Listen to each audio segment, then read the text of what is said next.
চেনেলটোৰ সমদৰ্শকক অন্য এটা নতুন ভিডিঅ'লৈ স্বাগতম জনাইছোঁ। আজি আমি এই ভিডিঅ'টোত আলোচনা কৰিম ভাৰতীয় বিমান সেৱাত যি ৩,৫০৮টা পদৰ খালী হৈছে সেই পদকেইটা আমি কেনেকৈ এপ্লাই কৰিম, তাৰ বাবে এডুকেশ্যন কোৱালিফিকেশ্যন কি লাগিব, সকলোবিলাক ডিটেইলভাৱে আজি এই ভিডিঅ'টোত আপোনালোকক মই জনাম। গতিকে আমাৰ ভিডিঅ'টো স্কিপ নকৰাকৈ শেষলৈকে আপোনালোকে চাব আৰু কিবা যদি আপোনালোকক সহায় লাগে তেন্তে আমাৰ ডেছক্ৰিপশ্যন বক্সত দিয়া হেল্পলাইন নম্বৰত আপোনালোকে হোৱাটছআপৰ জৰিয়তে কণ্টেক্ট কৰিব পাৰে। গতিকে যদিহে আমাৰ ভিডিঅ'বিলাক আপোনালোকে ভাল পায় তেন্তে লাইক, শ্বেয়াৰ আৰু ছাবস্ক্ৰাইব কৰিবলৈ নাপাহৰিব।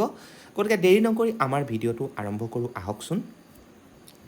গতিকে আমাৰ আজিৰ যি পোষ্ট সেয়া হৈছে ভাৰতীয় এভিয়েশ্যন ছাৰ্ভিচ ভেকেঞ্চিৰ অৰ্থাৎ এই পদকেইটা ৩,৫০৮টা যি পদ আছে সেইকেইটাৰ ক'ত খালী হৈছে ভাৰতীয় এভিয়েশ্যন ছাৰ্ভিচেছ অৰ্থাৎ ভাৰতীয় বিমান সেৱাত এই ৩,৫০৮টা পোষ্ট খালী হৈছে। আৰু ইয়াত যিকেইটা পোষ্ট খালী হৈছে তাৰ একেবাৰে মিনিমাম কোৱালিফিকেশ্যন ইয়াত ধৰা হৈছে 10 পাছ, অৰ্থাৎ সাধাৰণ এজন যোগ্যতা থকা ব্যক্তিও কি কৰিব পাৰিব, এই চাকৰিকেইটা এপ্লাই কৰিব পাৰিব। আৰু ইয়াত জব টাইপটো হৈছে সম্পূৰ্ণৰূপে প্ৰাইভেট জব আৰু ইয়াক আমি সম্পূৰ্ণৰূপে অনলাইন যোগে আমি ইয়াক এপ্লাই কৰিব পাৰিম। গতিকে প্ৰথমটো পোষ্ট হৈছে কাষ্টমাৰ ছাৰ্ভিচ এজেণ্ট, চমুকৈ যাক CSA বুলি কোৱা হয়।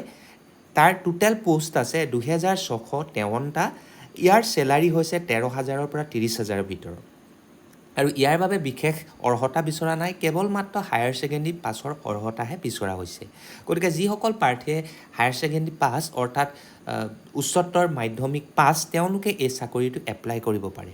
দ্বিতীয়টো পোষ্ট হ'ল লোডাৰ আৰু হাউচকিপিং। ইয়াৰ ভেকেঞ্চি আছে টোটেল 855টা আৰু ইয়াত চেলাৰী আপোনালোকে লাভ কৰিব 12,000ৰ পৰা 20,000 টকা। আৰু ইয়াত এডুকেশ্যন কোৱালিফিকেশ্যন বিচৰা হৈছে কেৱল মাত্ৰ মেট্ৰিক পাছ বা 10 পাছ। গতিকে এই দুটা পোষ্ট আচলতে ইয়াত খালী হৈছে আৰু এই দুটাৰ পোষ্টৰ সৰ্বমুঠ খালী পদৰ সংখ্যা হৈছে ৩,৫০৮টা। গতিকে যিসকল ব্যক্তিয়ে ইতিমধ্যে হায়াৰ ছেকেণ্ডেৰী পাছ 10 পাছ সেই সকলো প্ৰাৰ্থীয়ে এই চাকৰিকেইটা এপ্লাই কৰিব পাৰিব আৰু তেওঁলোকে খুব কম সময়ৰ ভিতৰতে এই চাকৰিটো লাভ কৰিব পাৰিব। গতিকে ইয়াত দুইটা চাকৰিৰ বাবে এটা বয়সৰ সীমা বান্ধি দিয়া হৈছে। প্ৰথমটো কাষ্টমাৰ ছাৰ্ভিচ এজেণ্টৰ বাবে মিনিমাম এজ ধৰা হৈছে 18 বছৰ, অৰ্থাৎ 18 বছৰতকৈ কম আপোনালোকৰ হ'ব নোৱাৰিব। আৰু মেক্সিমাম বয়স আপোনালোকৰ ধৰা হৈছে 28 বছৰ। গতিকে 18 বছৰৰ পৰা 28 বছৰ বয়সৰ সকলো প্ৰাৰ্থীয়ে ইয়াক এপ্লাই কৰিব পাৰিব। দ্বিতীয়তে লোডাৰ আৰু হাউচকিপিং, এই পোষ্টৰ বাবে আপোনালোকৰ বয়স 18 বছৰৰ পৰা 33 বছৰৰ বয়সৰ ভিতৰত হ'ব লাগিব। তাতোতকৈ যদি আপোনালোকৰ বয়স কম হয় বা বেছি হয় তেন্তে তাৰ বাবে আপোনালোক এই পোষ্টকেইটাৰ বাবে যোগ্য নহয়। গতিকে আপোনালোকে সেই পোষ্টকেইটা এপ্লাই কৰিব নোৱাৰিব। গতিকে এয়া আছিল আমাৰ পোষ্টকেইটাৰ ডিটেইলছ। এতিয়া মই ক'বলৈ যোৱা বিষয়টো হৈছে আমি এই পোষ্টকেইটা এপ্লাই কেনেকৈ কৰিম। এই পোষ্টকেইটাত যিসকল ব্যক্তিয়ে এপ্লাই কৰিব বিচাৰে তেওঁলোকে আমাৰ ভিডিঅ'টোৰ ডেছক্ৰিপশ্যন বক্সত যাব, তাত আপোনালোকে এটা এপ্লাই লিংক পাব। সেই লিংকটো ক্লিক কৰাৰ লগে লগে আপোনালোকক এই চাকৰিকেইটাৰ এপ্লাই কৰা যি ৱেবছাইট আছে সেই ৱেবছাইটলৈ আপোনালোকক লৈ যোৱা হ'ব। তাত গৈ আপোনালোকে কি কৰিব, আপোনালোকৰ যি ডকুমেণ্টছ আছে সেইবিলাক প্ৰথমতে আপোনালোকে ৰেডি ৰাখিব। তাৰ লগতে আপোনালোকে নিজৰ যি পাৰ্চনেল ডিটেইলছ আছে সেইবিলাক আপোনালোকে প্ৰথমে ফিল আপ কৰিব। তাৰপিছত আপোনালোকে এই চাকৰিকেইটা খুব সুন্দৰভাৱে এপ্লাই কৰিব পাৰিব। কিন্তু এটা কথা কৈ দিছোঁ যে এই চাকৰিটোৰ বাবে আপোনালোকৰ শেষ সীমা অৰ্থাৎ আপোনালোকৰ লাষ্ট ডেট হৈছে 31 অক্টোবৰ।